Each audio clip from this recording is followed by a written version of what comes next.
All right, bloody hell. The Lovers in the present. The Ten of Coins or the Ten of Pentacles coming up as a future energy. Love this. Straight down the middle. And then we have the Four of Wands coming up as your advice. Right. I mean, I just had a look at the bottom of the deck and we have the King of Swords there. I mean, that is the underlying energy, but it's almost, have a look. So if we do this, and I don't remember, I think I did this for Capricorn or Sagittarius. I did their readings yesterday, so I don't remember which one it was. But if that's the underlying energy and the Seven of Swords, let's start there. The Seven of Swords, it's, yeah, I know, it's seen as the liar, cheater, deception card, but it doesn't always have to be that. Think about it. If it's anything to do with lies, deception, cheating, if it's coming up in the reading, especially the underlying energy, you're already aware of this. Because either you're the one that's not being honest about it, or it's come out in the open already. I feel like it's already come out. So if that's your situation, that's not what this spread is about. That's a by the by. You already know this. I get the sense with the Seven of Swords coming up, especially the underlying energy, it's the thief in the night, right? But think about what that means. That's someone who doesn't want to be caught. They don't want to deal with something. They've probably had to plan how they've broken in, what they're going to do. You know, it's that kind of energy. Now, I get the sense this is someone to escape a situation. I don't want to deal with that. I don't want to take the risk. It feels risky, right? Breaking in and taking what you want. So it's more for me, well, if I could speak, for me, it's more about that. It's more about, I don't want to deal with this. Well, I don't know if I want to deal with this. Now, what is it that you don't want to deal with? That's why I looked at the bottom of the deck. Yourself. Now, that's a bit of a, sounds like a strange thing to say. How can you not deal with yourself? Well, about your truth. That's what this says to me. Have you been working on yourself? Have you been becoming someone new? Have you been working on something in secret? Have you been planning something in secret? You know, and now either you didn't want to tell people because you don't want to deal with their reactions, or you weren't sure. So you've been kind of, you know, working away in the shadows. We have this kind of shadow stuff coming up, especially with Judgment coming up here. And I feel that this is the new you that you're getting ready to present to the world. I'll explain why I'm saying that as we go through the reading. That's what it feels like. Big energies coming up here with the tens down the middle. But what's the risk? Why does it feel risky? You don't have to tell me that. Ask yourself that. If it's something that I always say, if you're not ready to show it to the world, if you don't, that's fine, right? I might be working on, I don't know, a book or something, say, and I don't want people to know about it because they might steal my idea, or, you know, a video or something that I'm working on. So it doesn't always have to be nefarious. But I get the sense with the Seven of Swords coming up as an underlying energy, it is time to kind of present it. It's time to take that risk, or to get out of a situation that allows you to go for what it is that you want. And you know what you want because you have the Ten of Cups coming up at the heart of your reading. I'll say this. I don't know who this applies to. It might just be one person. But the Seven of Swords coming up here and two tens down the middle there. It's almost as if you've got a plan of where you want to go, or, you know, what the end game looks like. But you must get out of something to get into something else. So it feels kind of tricky. Feels like juggling a lot of balls. I know that's Two of Pentacles, but it's that kind of energy. It's planning. It's, I'm going to get out of this so I can go for this. This is, it might be something as, you know, what the people that you work with. I don't want to work with these people anymore. Or it's going to shake up the family. You know, there's some kind of shake up going on here. And I think you know it. And that's why you've been keeping it quiet for as long as you can. Because it does feel risky, right? But now you're ready to kind of show it. Now, why have you been doing all of this? The Ten of Cups, it is the happily ever after card. I mean, have a look at this blissed out dog in front and cat in front of the fireplace. You know, pretty perfect, right? Now, when it comes up at the heart of the reading, when the Ten of Cups comes up there, this is very much about, why am I doing this? Why am I going to go for this? What does my emotional happiness look like? And I know it sounds strange. Every kind of happiness feels emotional, right? No, because that's practical, secure. This is an end game too. They're both happy ever after cards for me. But it feels risky. That might be because of Judgment coming up as a past energy. Judgment is, it's transformation, it's change, yes. You know, it's second chances, rebirth. This feels like a rebirth of you, Aquarius. Who have you become? Who have you become? And it might have taken you a long time to get to this place. I always say this about judgment. It's very easy to say, oh, judgment is, the phoenix rising up from the ashes, that kind of energy. And it sounds amazing. Transformation, change, moving forward, facing the future without fear. But you have to go through a whole load of shit to get to that level, to get to that point. Talked about my own personal judgment moments that I've had in my life. But this is what, judgment truly, when do we transform? It's when we're down on our knees and we can say, no more, I can't take any more of this. And that's when we will make the changes, when we're in a situation that we absolutely despise. So this is brutal energy. This is dark night of the soul kind of energy.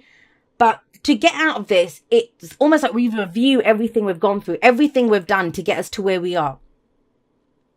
And we look at it, and it's about taking the lessons, very much like the King and Queen of Swords do. They learn the lessons from the experiences they've had to give them knowledge. And I always think they must have gone through one hell of judgment energies, plural, to get to where they are. And it kind of feels like that's what you've been through. But once we've made our peace with our past, that can include forgiveness. And I know forgiveness is the F word. Everyone thinks to forgive is to condone. It isn't. To forgive is to free yourself. To free yourself from that anger, from that pain, from whatever it is. Sometimes we need to forgive ourselves, for staying too long in a situation or for doing whatever we did. Forgiveness is required here. And then once we do that, we can draw a line under it and we can face the future without fear. Now, this is second chance. You have a look at this. Usually it's people rising up from their graves. Second chance at life. You have a new life coming in. But with the Seven of Swords here and the Judgment card here, this all feels like stuff that's been going on internally. And maybe even you couldn't have, said what it was. If someone had stopped you and said, hey, Aquarius, what's going on with you? What's happening? It's like, I'm just going through some shit. It's that energy. You wouldn't have known. Now you're coming at the other end. Now it's about dealing with it. You're coming out of the shadows here now. And it's to do with this. What your happily ever after looks like. What makes you happy? What makes you happy? It's kind of sad but true that, a lot of times we have to know what's not working for us before we can know what it is that will make us happy, right? I don't like this, I don't like this, I don't like this. Okay, so what is it instead that would make me happy? Then it's about going for that. And it's more than just making you happy. We have the Lovers coming up in the present. The Lovers coming up in the present. And yes, I mean, a few people laugh at me when I say this, but it's called the Lovers, it's not called the Thinkers. And that's facts. It is called the Lovers. What do you love? And so when people say it's a head or heart decision, that's an illusion. That's an illusion of a decision because you can bet your heart's already made that decision. It's only, is your head going to get on board or not? That's what the Lovers really is saying. The Lovers is the illusion of distance between yourself and what you love. And that's something, I think that's a big lesson for people in life. If this is a romantic reading, the question mark with the Lovers comes up. Because in the Two of Cups, when the Two of Cups comes up, that's when we see the similarities. That's the connection. Oh my God, this person has the same cup as me. All the things that we connect to and the similarities. But the Lovers, we see the differences. That's why we have this kind of masculine, feminine energy. And we all have that. But it's about seeing the difference. And then usually they're naked. Here they've got this amazing kind of red hair thing going on. This looks like a heart, right? But they are two halves of that heart. So what is it? What is it that you love? It could be a person. This can be a long distance relationship. Sometimes I see with the Lovers. But think about with the Seven of Swords. Just going to say this. Somebody, now this general, right? So it can go both ways. But remember this. If it's coming up in your spread and it's coming up in the present, we haven't gone future yet. This is what we're dealing with right now. What's going on right now during this week. This is, this could be someone who's not saying how they feel because it feels risky. It feels risky to go for what they love. That's the head aspect, right? The head's like, I don't want to deal. I don't want to take the risk. I don't want to be seen doing this. But the heart's like, but yeah, we love this. We love this. Let's go. Let's go for it. It's ours. We know what we love. So think about with the Lovers here and with the Ten of Cups here. What do you love? What do you love? And remember, love is not romance.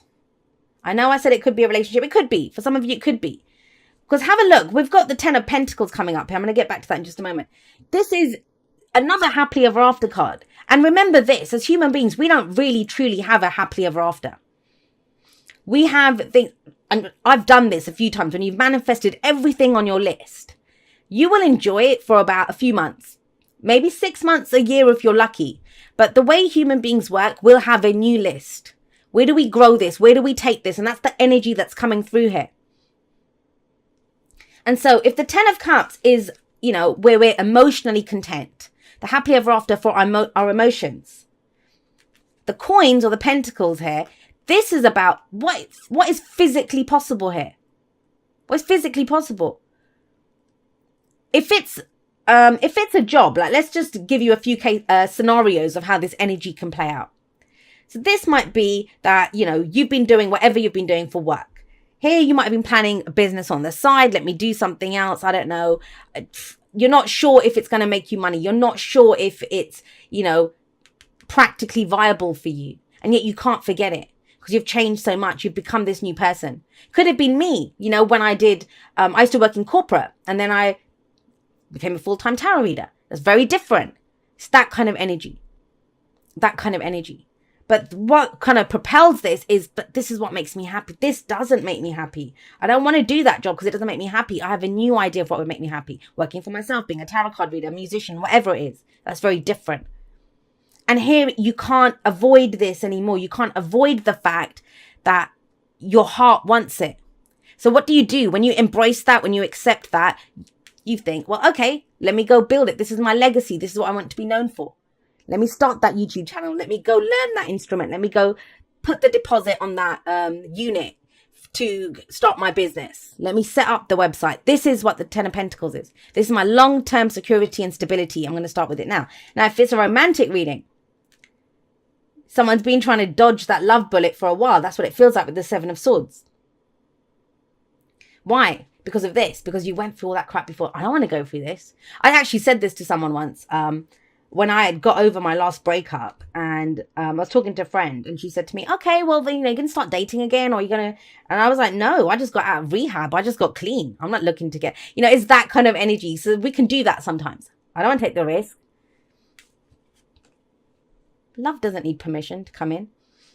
That's why when we feel love, it's there. You know, love is love. It's all the other stuff that we have attached to it.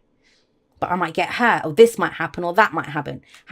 Now, what I love about this energy here, even for a relationship, it's like, okay, well, it makes me happy. I know what I love. Can I build something solid out of this? That's secure, that's stable, that's physical. Never forget that. Coins, it's earth energy. It's physical energy. This is that relationship where you think we're going to get married, we're going to build, or, you know, whatever, if you choose to get married or not, but commit to each other, build a home together, build a family together, build a life together. So use those examples and apply it, because it doesn't just have to be work or love, right? It, in varying degrees, it could apply to how you use this energy is key here. What's your advice? What's your advice? Because this is what's, remember, the future is a projection from where we are. So even though your heart wants it, you might be doing that whole thing, well, love isn't enough, you know? Can I build something from this? 10 of Cups, 10 of Pentacles says, yes, you can. How? The advice is the 4 of Wands. You have a solid foundation. Why do you have a solid foundation? Because of everything that you've already gone through. Everything that you've already gone through. Who you've become now. Who this dark night of the soul has made you. You know, you have that solid foundation. You've done the inner work. You're ready to be reborn. And you have been reborn as someone new. The old you might not have been able to deal with this or whatever happened. This new you that's here, take them out for a test drive. See how it goes, because you have a solid foundation. Now, the 4 of Wands, it can be a house move, a job move, a change in the energy around you, like redecorating your home, working with a new creative group. The 4 of Wands is all of those things. But it's about celebrating how far you've come and committing to growing that. Whenever 4s show up, nothing really changes and moves. And so the 4 of Wands is saying, hey, hang on a second. Let's pause a moment. Celebrate how far you've come. Celebrate that you've gone through this judgment energy. Celebrate that your heart is ready to love again, or to look for love again, or to commit to something again. Whatever this end game is, this energy here. But then we can build it. And these are 2 cards of commitment for me. These 2. Very much cards of commitment. And this is about putting your money where your mouth is, not literally, but, you know, saying, yeah, well, if this is what I love, if this is the dream, that's the happily ever after, then I need to, what steps can I take to build this? And that's what this week feels like. No more avoiding. No more kind of, you know, for some it's avoiding conflict. Whatever it is you're trying to avoid, we all see it differently. An uncomfortable situation, an uncomfortable conversation with yourself, to admit that, well, I do want this. But I like it. Things become very much clearer. And I always think it's a lot of times the problem is when you don't know what you're aiming for, you don't know what the dream is, you don't know what the wish is, the goal is, or you know what it is at an emotional level. I'd love to be a millionaire, say it was that 10 of cups, it would make me so happy. I can see my life. I can see my mansion. I can see the cars. I can see the good I'd do with that money. It would make me so happy. But what's the path to it? How do we build this? That's what kind of feels like becomes clear here.